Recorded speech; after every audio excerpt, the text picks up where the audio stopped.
You called me out on Twitter after I went on Joe. I was so nice about it. Wasn't I so nice? Yeah, you were pretty polite. So I was on Joe Rogan's podcast and said, basically, the biological age clocks can be manipulated. Yeah. They are prone to acute change, dependent on lifestyle variables and whatnot. Yeah. You said very respectfully, I appreciate your kind words. And I mentioned how gamifying it's cool. And I like the process of, encouraging people through something that's self-motivating. So you said the biological age clocks are scientific. There's over 1,200 scientific publications on DNA methylation clocks. And specifically the clock that is utilized for the Rejuvenation Olympics, created by researchers at Duke and Columbia. It's the only third generation clock that has been validated in 50 plus publications, and it's responsive to validated interventions like caloric restriction. So, and then you go on to say how it's, like basically the best in class of the clocks available. Yeah. And then you go on to sort of highlight some of the limitations of the clocks in the past. Could you speak to, I guess, the difference between, like, first of all, how did you even get connected with True Diagnostic to know this is the go-to place and this is the best clock of all the clocks, et cetera? Yeah. Yeah. I mean, so this is kind of, I think this is interesting. So you said this, and you're a smart and informed person, right? You say this, and the people in the clock community go nuts, right? They're just like, what the fuck is he talking about? He has no idea what he's talking about. Like, he totally missed it, right? So like, they just dunk on you, right? Yep. It's like, fine, like, but that's what happens. But this is the thing that I think it's important for everyone to know is everyone's getting ferociously dunked on for everything they say. Mm-hmm. It's just across the board. Yeah. So it's just state of play. So my origin with the methylation clocks was we thought they were cool. And that they're up and coming, clearly not as good as phenotypic markers. So we did an experiment where I measured my epigenetic age using 6 clocks, because nobody had done that. People had used individual clocks. Yep. And I did 6, and I did over a certain time span.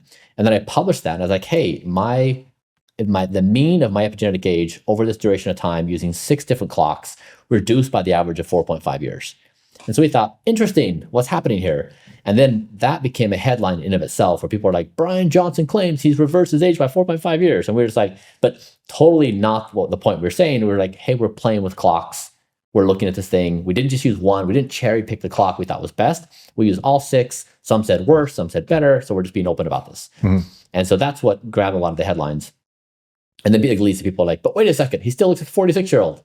So, but yeah, we looked at all the different clocks, and we found True Diagnostics to be a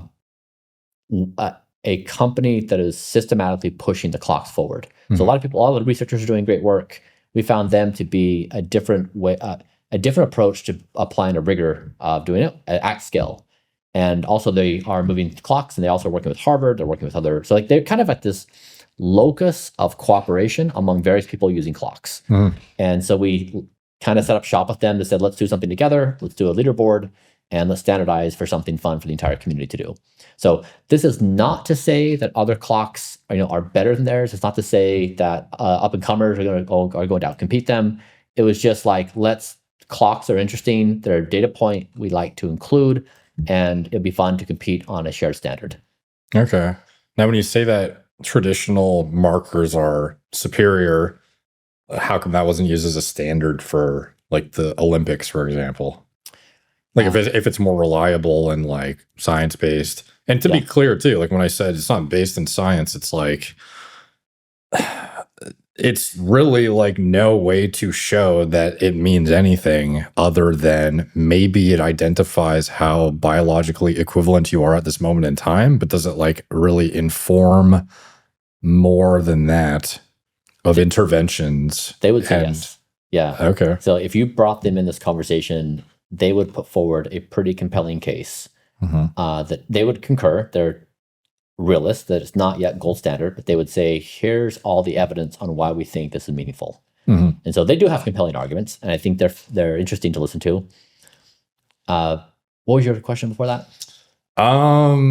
Basically, oh, why not use phenotypic markers? Because you could do that. You could basically get a panel and say, we're going to look at these 12 phenotypic markers, and then we're going to calculate your age, which there's a lot of online calculators who do that kind of age. You've seen those. The challenge with that is that it requires a poke in the vein to draw blood. Okay. And the DNA methylation is a finger prick. Anybody can do it. It's low cost. It doesn't require getting an RX from the doctor to get a blood draw. So it lowers the barriers of entry. Yeah. And it's a fun game to play. And so whether these things whether they'll cross the threshold into gold standard, let's see. But we've seen interesting things. Like, for example, when I did HGH, my speed of aging spiked. When I did statinib and quercetin to do senescent cell clearing, also spiked. So we've seen my clock be highly responsive to various therapies. What does it mean anything? I don't know. It's interesting. Like, we see it plays in certain predictable ways when we do certain things. Do you think it kind of suggests strongly that an intervention is useful, though? When you say, I did this, and then it did this to my clock, you could caveat it and say, but I don't know what that means. But then it's almost like, Joe Rogan, when he's on podcasts, he's like, but I'm an idiot. And then, you know what I mean? Yeah. Yeah. But it's like, you obviously know like what you're, talking about and what you're suggesting. At least I think the layman would take from that, I did this therapy or intervention and it reduced my biological age by some fairly significant amount that was worth me even mentioning to you. Yeah. Yeah. I mean, the way we try to address that is if you go to my website, we list, 15 markers. And so we basically say, okay, like my bone mineral density and, whatever. So basically what I'm trying to say is anybody who wants to approach Blueprint and say, we don't think this is valuable because blank sucks, fine. Like, let's remove DNA methylation entirely from the situation. Now you've got to contend with my VO2 max and my bone mineral density and my inflammation and like, so basically it's like, go ahead and pick and choose the things you believe are valid or not valid, but no matter how you spin it, I'm in pretty good health. Like, my markers are almost perfect across the board. I think the concern, though, isn't necessarily that you're portraying your state of health as something that it isn't. I think people are pretty aware that you're super dialed across all metrics of like even elaborate imaging diagnostics and whatnot. It's more about the representation to how to interpret your own state of health to the layman who's trying to figure out how to go about this in a way that's reproducible. Yeah. And also accounting for the fact that they have very much more significant variability in their lifestyle, stressors, diet parameters, sleep hygiene. Like, nothing's even close to as dialed and consistent as yours. And then above and beyond that, the budget that they actually have to allocate to diagnostic analytics is a fraction. So it's like they have to be a lot more cognizant of what's actually useful and what isn't. So these things are a few $100 each, and they tell you some number that you could hang your hat on and feel good about if it's better than last time. But it does not really do a whole lot more than guide, potentially misguide interventions to some extent, because there's no like validated way to actually say for certain even caloric restriction is like gonna help lifespan. So it's like, I'm just like wondering, I'm not saying these things are useless, by the way. Like, I think it's cool that they're becoming more dialed in and accurate and whatnot. I just would be concerned of the representation of them. Like, this is the gold standard of our Olympic Games, especially, where it's like the guy who's at the forefront of anti-aging has the best bio clock, but who knows what everything else is. Like, people are incentivized to buy these clocks more than actual blood work, almost seemingly. So it's like, would you say that's not the case in terms of how encouraging it is? Because it's fun. Don't get me wrong. I think it's cool. I think it's cool to say you have a biological equivalency of whatever. Yeah.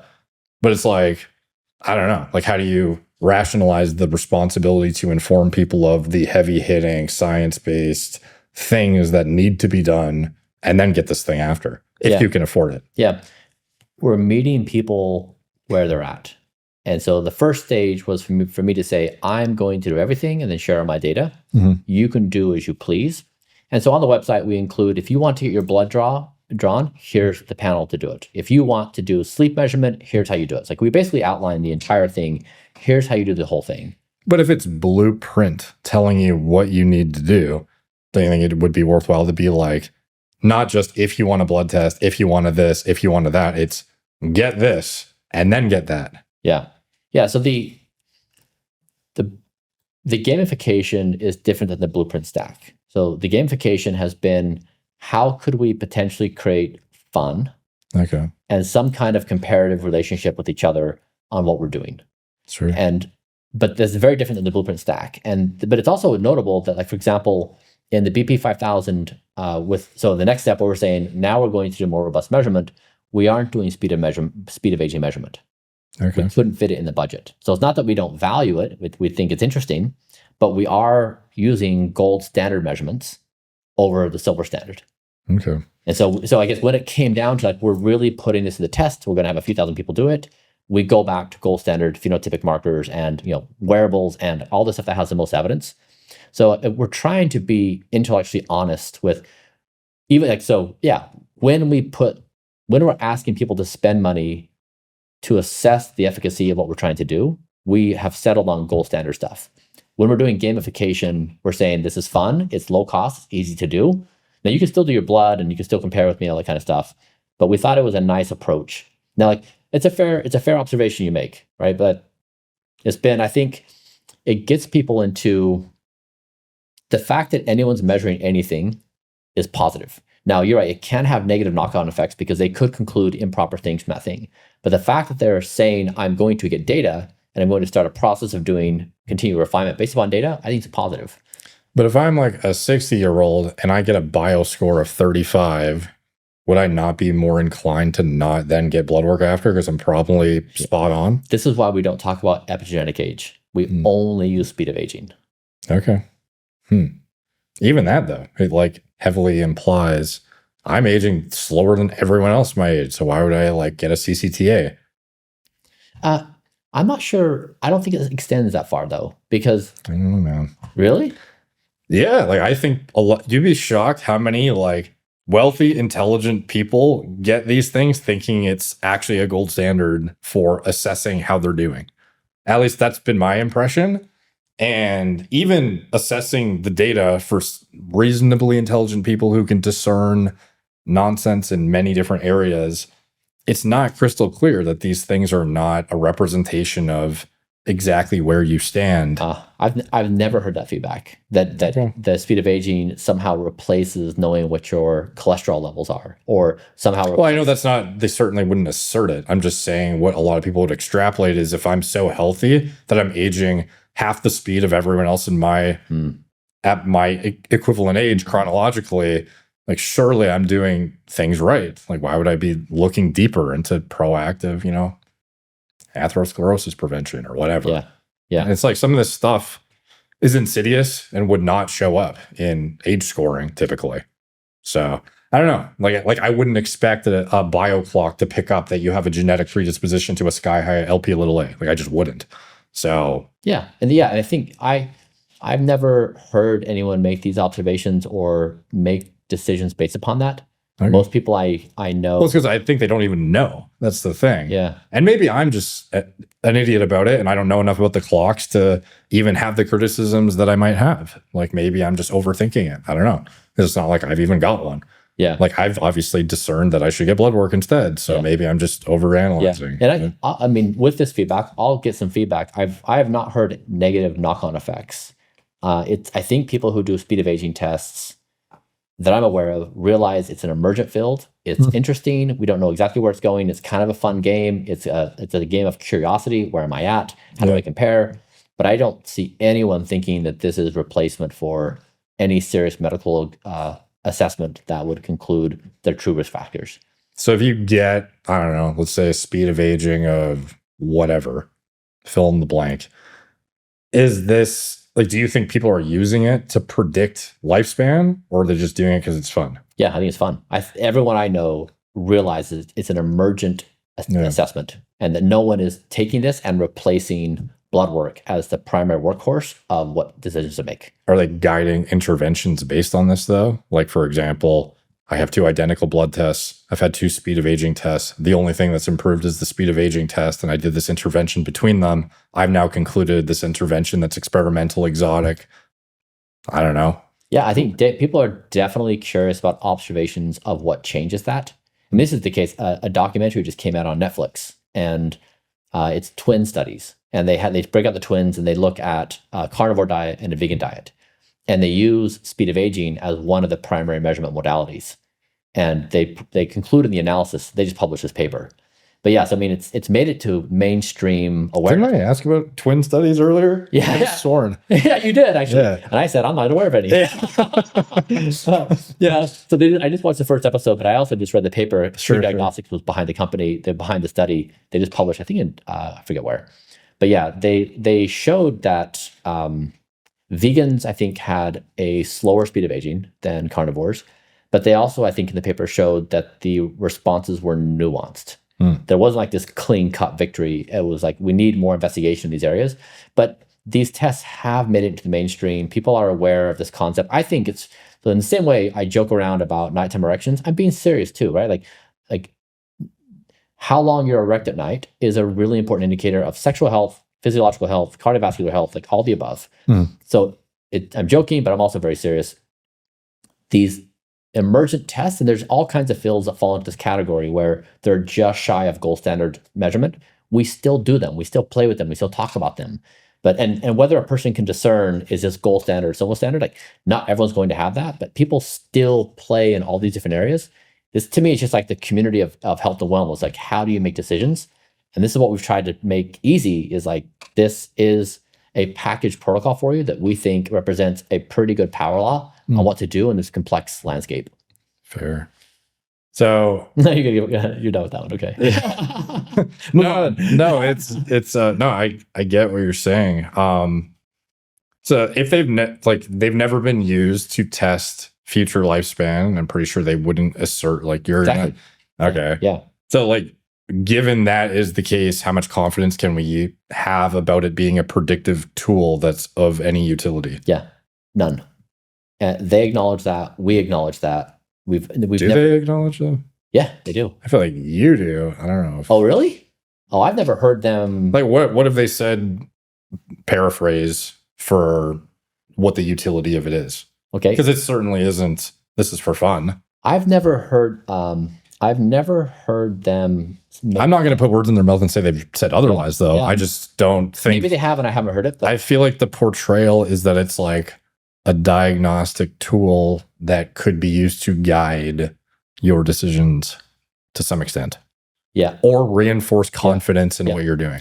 I think that they would say, I think if they were president right now, I think they would make. Yeah, and to be fair, they're not here to speak on their behalf. So like, I don't want to shit on them. I think they would make a highly persuasive case that these are in fact extremely valuable. They offer real world insights that people can map to the reality. I think they would say, and here's the evidence that tells that story. Now, not being a master of that literature myself, my role is to say, we know gold standard and we know emergent.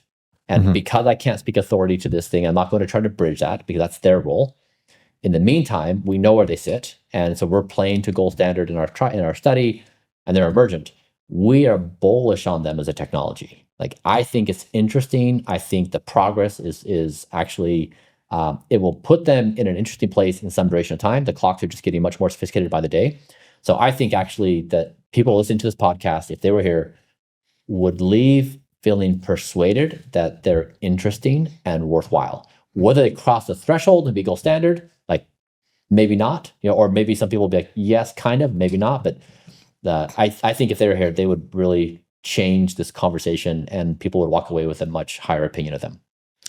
Yeah, I think it would be worthwhile for them to emphasize on the material, though, like, this is not a replacement for gold standard diagnostics, and like, here's what you should probably also get.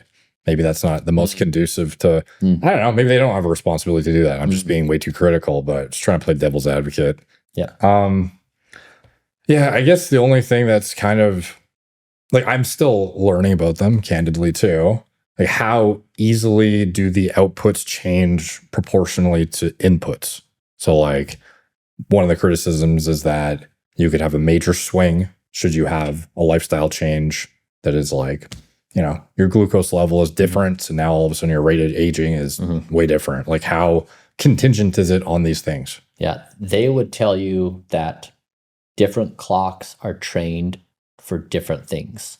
So the one that everyone's using though, the Dunedin pace one. Yeah, the True Diagnostic one. Yeah, I would. Yeah, if you talk to their CEO Ryan Smith, I think you would really enjoy learning. Every time I've engaged with them, I've walked away feeling more confident that it's worth something to be paying attention to. You know, are you making life and death decisions on it? Like maybe not that yet, but still, I think you'd really benefit from that. But then the nuances of how the clocks are trained and what they're trying to measure will determine what they're going to be responsive to and in what ways. But there's not universals among all clocks because they're varied. Right. Okay. Yeah, like I guess my understanding, or at least what I thought was being portrayed, is this is like the one you go to for everything because it's the most accurate, not necessarily that you should use it for these purposes specifically. Yeah, we like it for how the model's created. We like it for how it's trained, and we like what for the objectives we're using it for. Now, this is not to say other clocks are not valuable. It's not to say that they don't serve a purpose. It's just that we think this clock is interesting for our objectives, for our specific purposes of trying to slow the speed of aging. Okay. If you were to rank on a tiers list, like gold standard diagnostics that the average person with a budget should be getting, like let's just say A, B, C tier, like what do you put? Yeah, it would probably, I don't know exactly what the team would say. I'm sure they'd have a methodical approach. I can just say what we put into our study, which is questionnaires, body composition, blood, and wearables. Okay.